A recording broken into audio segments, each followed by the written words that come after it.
Alright, so I got a book coming out called Hostile World, and it's being published by Solstice Publishing, uh, Summer Solstice, I think about it. Solstice Publishing um, is publishing it.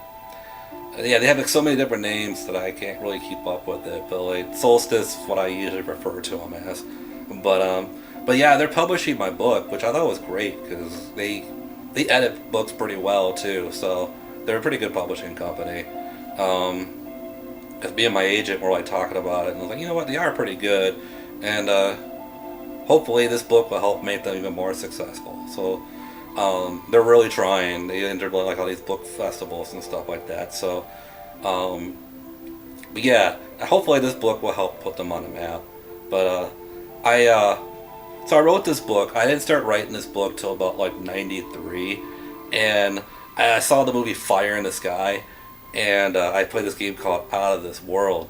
So like I combined like the two together for it, and then I made it like a kid because at the time I was a kid, so someone I can relate to. But I made him a little bit older because I don't see a little kid going through it. So I got to be a little bit like a teenager. So I made him 16 years old. I think I was like 13 or 14 at the time when I came up with it.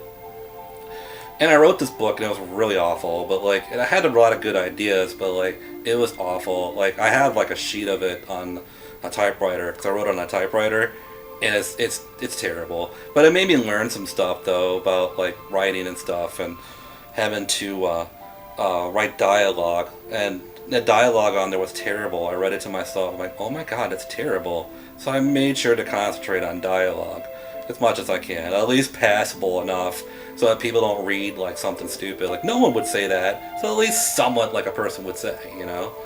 So. But yeah, I wrote it, then I had to write it again on a computer, and then I wrote it and all this stuff, but like it went through different changes. So finally I wrote the final version. I figured, well, this time when I write it, it'll get published and it'll get out there. So at least that I would be able to get it out there. This would be if I wanted to make like the best one possible, but honor my younger self with it, you know. But like I didn't feel like writing it because like I wanted more of a story than what it had before. And like before, it was just running to point A to point B. It was basically, I called it a Die Hard on another planet. And and that was like my tagline for it when I was writing it before, like Die Hard on another planet. Like all it is, he's just running across or shooting at them. Maybe some stuff happening on Earth, go back home, that type of deal. But I thought that's not really enough. So I started thinking about like the Mars expedition and like how like they had a spaceship go out there, and then they send like this rover or something with like a camera on it, you know, taking pictures. And I thought that was pretty fascinating, especially that it gets right back to them. So it's like I just thought of the concept of what if they had something like that onto another planet. So it starts off with them like sending like this little spaceship probe over there and going on this other planet, but it was able to like video record and like see, you know, you can watch on video. It's like a really shitty like film camera thing. It's like really like washed out and stuff, so it's not like the greatest monitor, but they can still see everything, you know. It's kind of like looking through those binoculars in Star Wars or something. It just looks really fucking shitty.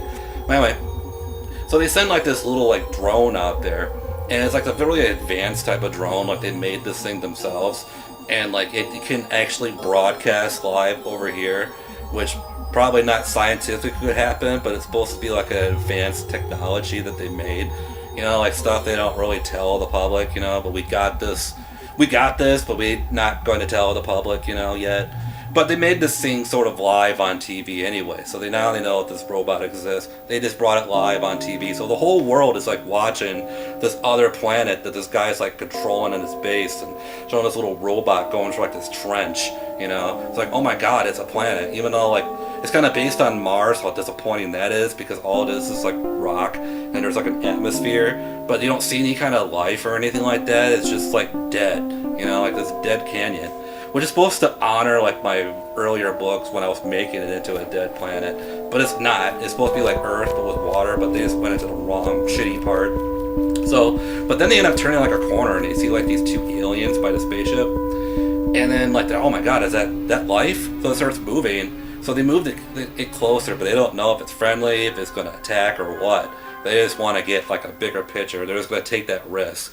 They're all kind of like debating about, should we go closer, because they're seeing like these two aliens on the other side of the trench. But then they end up going to it, and the aliens actually see the drone. So like they just go and walk towards it. They're like, what the hell is happening? They're walking over this drone and stuff, and then all of a sudden you just like they just start beating on the thing, and then like you see this foot stomp, and they lost communications.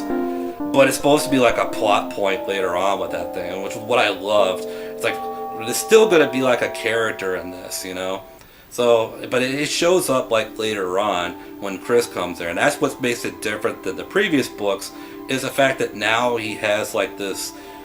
He ends up getting it fixed. Like he has this alien partner named Buster, who fixes the little robot thing, the drone or whatever, and then they end up getting communications back to the base, and then so like they end up getting all the scientists and everybody there.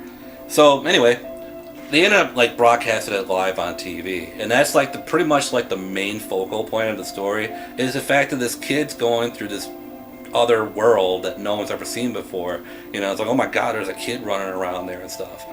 But not only that, but like it's like live on TV, and like it's like a reality show. So he's like getting shot at by these aliens on live TV, and like his friends and family members, everybody are like watching this, But they like got the kid's permission to use it because the guy like manipulates him and to say, look, we'll broadcast you live on TV, and the whole world will be watching. We know this because he's had a big problem with the world watching him, get shot at. But he's like, look, everyone will be behind you, will be with you 100%, and then people will figure out how to get you home and all that stuff. So, yeah. So he ends up agreeing to it so he wouldn't feel so lonely, because he actually is kind of alone, because when he first gets into the planet, he's by himself and he's getting shot at, He's in this dark cave by himself and everything. These aliens are hunting him down. And he's like, oh, shit. But he ends up finding like this alien who becomes like his friend. He ends up freeing him from like this little cocoon thing. But he doesn't really trust him because like, even though he has like this alien friend who like pretty much like is like loyal to him, because he loses his gun and like gives the gun back to him, and I kind of based their relationship on this movie called Enemy Mine that people forgot about. But it was like a really cool movie with Dennis Quaid and Louis Gossett Jr. Louis Gossett Jr. played like the alien on there, and it was a really good relationship, human alien. But I just didn't want him to speak English or nothing. So like this alien doesn't really talk, because I really don't think that if you go to another planet that they'll speak English. So I didn't want it. So I was like, you know what? I'm not making up a language because it's probably gonna sound stupid. So, but I've heard that aliens communicate telepathically, someone said. I don't know if that's true or not, but hey, that sounds cool to me.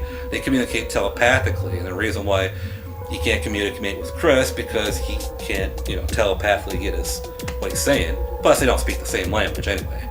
So he ends up grunting and using expressions and everything, which I thought was pretty cool for the character, because it kind of gives him more of a personality if you write the personality instead of using words to try to convey it.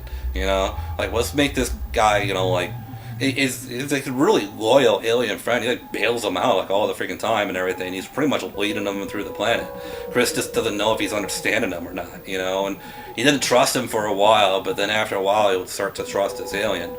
But yeah, he ends up like relying on this alien that doesn't talk. So when he gets broadcasted live on TV, those scientists and the TV executives are actually talking to him. And he's knowing what's going on at home, and he just figured, well, at least I'm not by myself. Hopefully they'll get me through this, because he just wants to go home. Like he finds like the spaceship that went to that planet, but it ends up getting destroyed. So you don't know how to get the fuck home and everything. So everyone's watching him as he has no idea how to get home, as he's being hunted down by the entire planet. So that's pretty much like the basic premise of it. But then, I mean, there's a little things along the way where he like has this bully that bullies him in school, and his name is Clark Boston, which is based on a real bully that I had in school too. But the funny part is he became my friend later. He's like this big guy that used to like bully me in school, so I based him kind of like on him. That way I know like what kind of a bully to do. But I made him more of an asshole on this one though, like more than what he was. You know, so I figured, why not? Let's make this guy like a total fucking jerk, you know, because he probably is. Because he looks angry all the time. And the guy that bullied me was kind of a jerk anyway. He probably would have done this. So, but like, Chris has like the hots for like this girl at school, her name's Arian. And he's like trying so hard to impress her. Like, he actually managed to get a date with her, which really pisses off this bully.